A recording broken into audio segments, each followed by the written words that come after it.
Fantasy Mania. The Beginning. Chapter 33. 7 years have passed. The king and queen watched as their baby become a young child. Unfortunately, they didn't have any more children. But the kingdom in its entirety had gotten bigger. See. Within those 7 years, a few more villages were added to the kingdom, not actually counting those who had children. Thanks to an old friend named Artemis. He truly made a difference in the king's heart. As for Nostrus and Talon, well, they had also done a lot for the kingdom as well. But in between, Nostrus had projects of his own as well.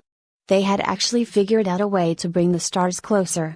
So one day Nostrus had Talon take a seat next to him and said he had found out how to make a very unique object to help look further.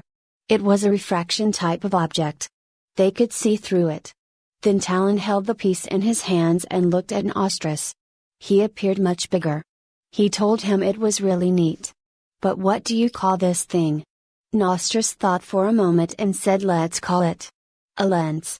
He then said there was a few more things needed in order to successfully finish the project and asked Talon if he could help. He was honored.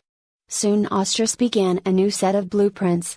On certain days, other children were able to play with Princess Zeus in the front lawn. Her parents believed it was an important asset for a child. Of course, there were guards watching as they played. Princess Zeus was really popular amongst the children here. Soon it was dinner time and the other children were dismissed. Everyone was gathered in the family room and was seated in their regular spots. They all lowered their heads in prayer. This was most certainly a valuable moment on a daily basis. It had gotten dark, and just as Nostrus and Talon had begun to settle down, they heard a knock on the door.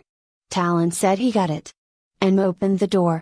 And to their surprise, it was their good friend Natalie. She had actually brought them a few gifts. Like a loaf of bread, some veggies, and a good old bottle of wine. Nostrus thanked her and invited her in.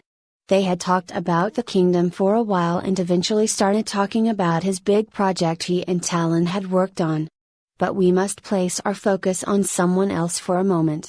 Even after 7 years, Bloodcry was still inside a bot that is yet to land on a planet that's supposed to sustain life. But the same goes for her husband, Zybelia and Rhinopolis. See, the universe is a very big area, and takes light years to get from one place to the next. Hopefully we will find out how much longer it will be. In the meantime, our dear friend Saturn had made a few new friends. He has learned the way of the Indian, adapted to nature's understanding, but had lost a few friends along the way. He is learning so much about this world for each day that passes. But the next day had came. Natalie had agreed to stay the night to help find the necessary items required for the project. Soon they all got ready and began their trip into the woods. One of the most important things needed was a hollow tree about 5 feet long, preferably in perfect condition. Next they needed a good amount of twine, and a few good sturdy logs. It became a lengthy day for the three of them. As the sun began to set, Natalie had asked if they wanted to join her near the cliff and have some wine. They knew after a day like today, it was definitely needed. And so they did. To be continued.